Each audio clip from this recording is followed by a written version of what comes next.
शानदार जिंदगी मशहूर ज़माना ट्रेनर और मुसन्नफ़ रोशन शर्मा कुछ लोगों को ट्रेनिंग दे रहा था।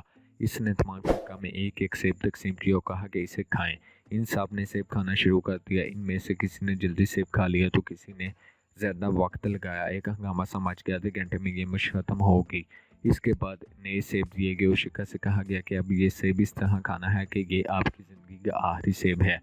ये सुनने के बाद शिखा ने अपने अपने सेबों को मज़े ले लेकर खाना शुरू कर दिया। हर फर्द अपने सेब के जायके से महफूज हो रहा था। किसी को जल्दी नहीं थी। जब इन्हें पता चला कि ये सेब इनकी ज़िंदगी का आखिरी सेब है तो वो इससे मज़े लेने लगे। इस मशक के बाद रोशन शर्मा कहता है कि ये लम्हा जो आप गुजार रहे हैं ये भी आखिरी सेब ही है। आप जो वक्त दिन गुजार रहे हैं ये भी आखिरी सेब है। ये वक्त आप जो गुजार रहे हैं ये भी आखिरी सेब है। मगर हमें वहम होता है कि ये आखिरी सेब नहीं है, ये आखिरी लम्हा नहीं है। चुनांचे हम अपनी ज़िंदगी से लुत्फ़ नहीं उठा पाते। हम दुनिया के कैलेंडर पर लाख जादू कर लें, मुमकिन नहीं है कि आज का दिन आपकी ज़िंदगी में दोबारा आए। इसलिए आज के दिन को सलाम कीजिए, खुश दिली से इसका इस्तेमाल कीजिए।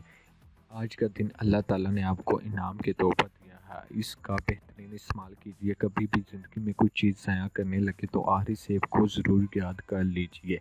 इस मिसाल से ये फ़ायदा होगा कि आपकी सोच बदल जाएगी, आपके जज्बात बदल जाएंगे। किसी को भी यकीन नहीं कि वो आने वाले कल में ज़िंदा रहेगा या नहीं।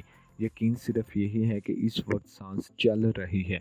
जब कल का यकीन ही नहीं है तो फिर आज का दिन दुनिया का सबसे कीमती दिन है, क्योंकि ये दिन दोबारा नहीं आना। आज से 10 साल पहले भी आप यही सोचते थे कि अभी बहुत वक्त बड़ा है, आज ज़िंदगी की साइटें बाकी रह गई हैं। तब भी इस धोखे में है कि अभी बहुत वक्त है। कितनी अजीब बात है कि हमारी ज़िंदगी के लम्हात कम होते रहे हैं और हम हर साल ज़िंदगी कम होने की खुशी मनाते हैं। गुज़रे हुए दिनों की खुशी मनाने की बजाय अक्लमंदी ये है कि इस गुज़रे हुए वक्त को शानदार बना लिया जाए। हज़रत शेख सादी फरमाते हैं, जो कहता है मेरा कल आएगा तो मैं करूँगा, इसका कल कभी नहीं आता। आप 100 साल पीछे चले जाएं और एक लम्हे के लिए सोचें कि 100 साल पहले तो हमारे वालिदैन भी नहीं थे। हमारे वजूद की बात तो दूर की है, इसी तरह आप 100 साल आगे चले जाएं और गौर कीजिए कि हम इस दुनिया में नहीं होंगे, शायद हमारा नाम भी ना हो। जब 100 साल बाद हमारा वजूद या नाम नहीं होगा तो हम महसूस करेंगे कि हम तो दुनिया जी कर ही नहीं आए। मुझे तो सिर्फ एक ही सेब मिला था और मैं इस वहम के साथ इस सेब को तेज़ी के साथ हड़प कर गया कि अभी और सेब मिलेंगे। ज़िंदगी तो एक बार मिली है और हमने एक बार की ज़िंदगी को एकदम से हड़प करके ज़ाया कर दिया।